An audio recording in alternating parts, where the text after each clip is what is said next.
Hey everybody, and you're welcome to the D&D podcast. Today I have a story about a time I ran a one-shot for Call of Cthulhu. Now, me and my group were all brand new to Call of Cthulhu. We had played D&D for about 2 years at this point, but we had never tried anything else. So, when we first started to branch out, we thought Call of Cthulhu would be a good one to branch out to. It was pretty different, but we thought we could handle it. It took a while for us to, learn a completely different rule set and stuff like that, since we hadn't done that since we learned D&D. But we got the hang of it, and we actually joined in. Actually, it was the 7th edition that we started with. I don't know how that compares to the previous editions, but it was pretty interesting. I liked it. It had some good concepts. You rolled a D100 for everything instead of a D20. It was a lot more complicated. You had to do a lot more math with those extreme criticals and fumbles and stuff like that. But overall, it was pretty good. Oh, and then there's the whole thing about regular combat gunfights. But the Call of Cthulhu video, the rule of this could be for another video.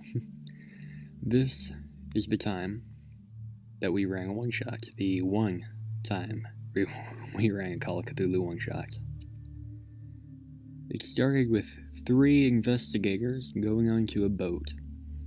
They had been hired by a wealthy family to investigate their private island. They had been told that their private island had been haunted. This wealthy family has hired these people many times before. They had paid very handsomely, and not once was anything actually haunted. There was often just a leaky pipe or something like that. They just tended to extremely overreact.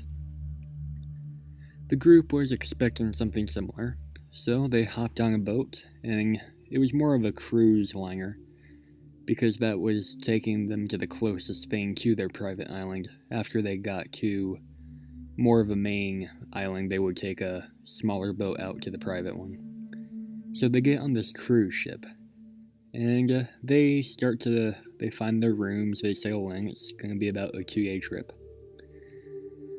After they sail in, they decide, hey, let's look around, talk to people. We're going to be here for 2 days. Might as well. So they go out, they start to talk around, they meet a couple of people, they meet a judge, they meet a reporter, but the person that probably stood out the most was Captain Smith. Now, Captain Smith, I'm not sure if anyone here has seen the TV show Futurama, but he was the blonde-haired captain guy that I can't remember the name of. He was basically just that. Full of confidence, pretty sure he was the best thing in the world. And yeah, that was pretty much his personality, but he seemed to stand out the most. So, mainly because they kept running into him. So they kinda gambled a little on the ship, they won a little bit of money. Met an ambassador from a foreign country. He gave them a couple of... some of his lines gave them a little bit of a scare. It was more mysterious. But eventually they figured there's not much more they can do, so they settle in for the night. Morning comes. They go out, they mingle. They talk some more. Captain Smith goes up to them, and he's very relentless with his flirtation towards 2 of the female characters, both of which I should mention were played by males. And he was pretty relentless with his flirtation. Eventually, they finally decided to just walk away. Now, when that happened, a storm started pouring down. It was very heavy, and the boat was rocking fairly hard. They were a little bit worried, but not too concerned. They've been through storms on boats before. But this one continued to rock the boat back and forth, until all of a sudden, there was a massive explosion coming from below deck. It kind of threw the entire boat in a direction, and it was almost tipped over when it kind of restabilized, beginning to sink. And sink very quickly as everyone was gaining their bearings and finding out what was going on. That's when the second explosion from below deck hit. The ship was sinking extremely fast. The players decided to try to save some of the children if they could. One player was able to save one child. Although, well, at first the player saved the child, but then the water came up too close and she was unable to get the child away from the water. It began to engulf them, and they were dragged under. I made her make a check to see if you're able to fight the current and swim away. She failed the check, so I thought, you know what, I'll make one for the child too. The child gets a natural 100. A critical success. I was kind of in shock. So, before I say what happens to them, I say a couple hours later, you find yourself waking up on a beach, although you notice that one of your companions are missing. The players kind of look around, they kind of know that she failed her check out of character, but I didn't say I had rolled for the child. And we thought like she was just going to have to leave the table, or if she just wanted to stay and see what happened.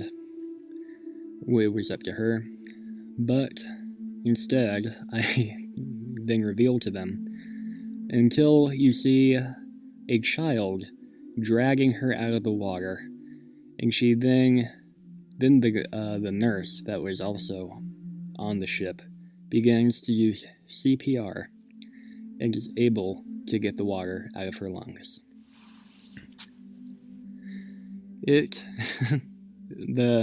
She was in shock that this child that she had to save ended up saving her in the long run.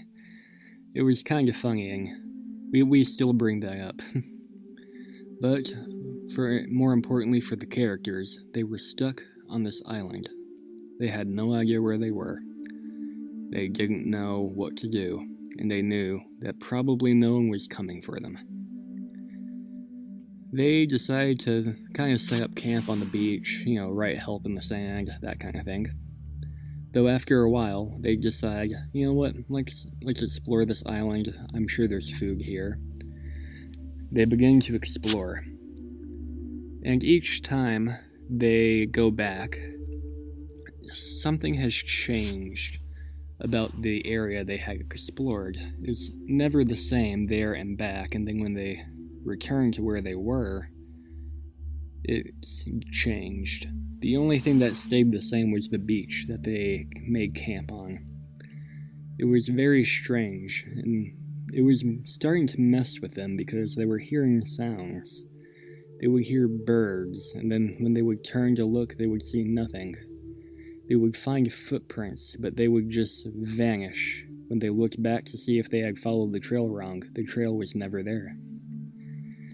They continued to search the island, and at one point, they find, if you're sensitive to extreme violence, you may want to tune out for a minute. They find basically a gear rack, but like a gear skinning rack, only with human bodies on there. They find several severed limbs, legs, torsos, heads, fingers, hands, toes, littered all over this one area. The ground is completely drenched red with blood. The green grass clearly has been tinted red from all this bloodshed. They tried to not vomit immediately after finding this. They tried to look for who could have possibly done this, but there were no footprints except for their own. They were terrified, and horrified at the same time. It was a very brutal scene, but eventually they walked away, and naturally when they came back it was no longer there.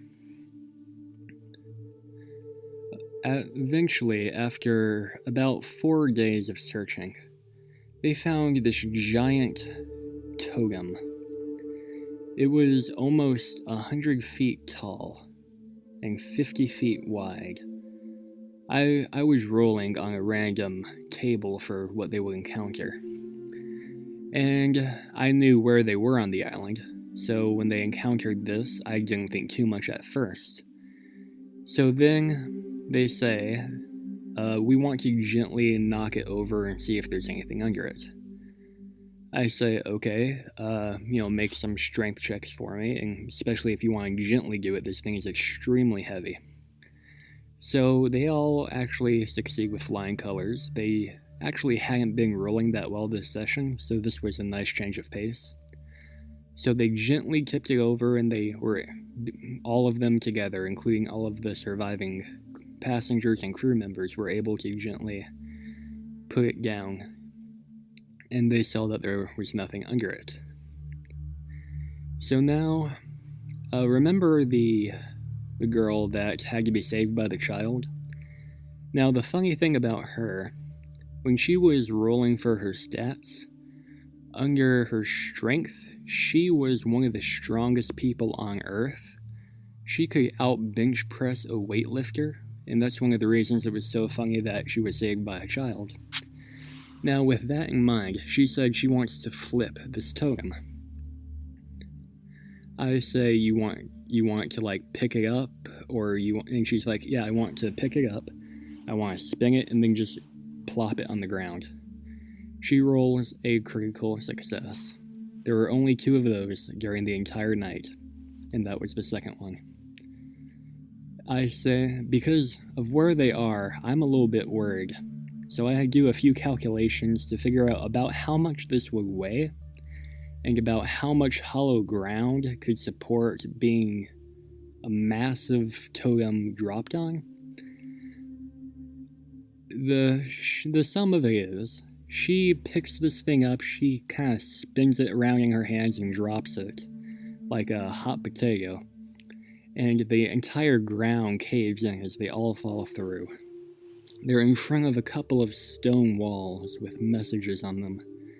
They had seen one like this earlier, but didn't think too much of it. One of them was able to translate it. It was in ancient language that only she knew. She was able to translate it, and one of them knew it was a riddle. They guessed the answer, and 2 massive stone doors opened. They noticed that there was one behind them, too. They remember what it said previously, since they had found it earlier, and they figure, oh, it must mean this. The answer was waterfall at the time. And then the first 2 gates opened. There was a third one, but now they had a way out. They answered the third one after about 20 minutes out of game, and it opened, where they found 2 massive levers. They, out of curiosity, they were just thought, well, we have to pull these and find out what happens. So one of them went up to the one on the left, one of them went up to the one on the right. At first they said, let's just pull one and see what happens. I say, okay, who tries to pull it? One guy says he does. I say, you try to pull this lever, but it doesn't seem to do anything or even move. Pushing it has the same effect. I say the same thing for the other lever. They eventually find out they both have to be pushed at the same time. So, 2 of them push them at the same time, and the entire island begins to shake. The ground is shaking violently, and as they start to run outside the cave, they see a massive being emerge from the water. Its wings were terrifying. Its face could drive one insane. just by looking at it. Out of character, they realize what they have done, and they had released Cthulhu onto the world. I had everyone make sanity checks, with the DC being a critical success or instant insanity. Every last one of them. Every crew member, every child, every player immediately lost all of their sanity as they kind of just curled up in balls where they were as the world disappeared from them. They no longer had any sanity remaining. And they also kind of destroyed the entire world because, Cthulhu was released. Sorry about that. So yeah, they released Cthulhu, and they kind of ended the world. After the game, they asked me, was there a good ending? I said, yeah, if you had waited 2 more days, a nearby ship would have spotted you and would have rescued you. It was ironic because that was actually how I thought things were going to end. I was going to torment them for a few days. There was a couple of encounters on the island that they just happened to never run into. But yeah, that was actually the plan. I did have Cthulhu there in case they got weirdly unlucky enough to find him. I did not think they actually would. But that is the story of how my players ended the world and lost all sanity while doing it. And that was the end of the Call of Cthulhu one-shot. I hope you all liked this story. If you did, give me a like, subscribe, leave me a comment, let me know what I should be talking about next, and till next time, roll well.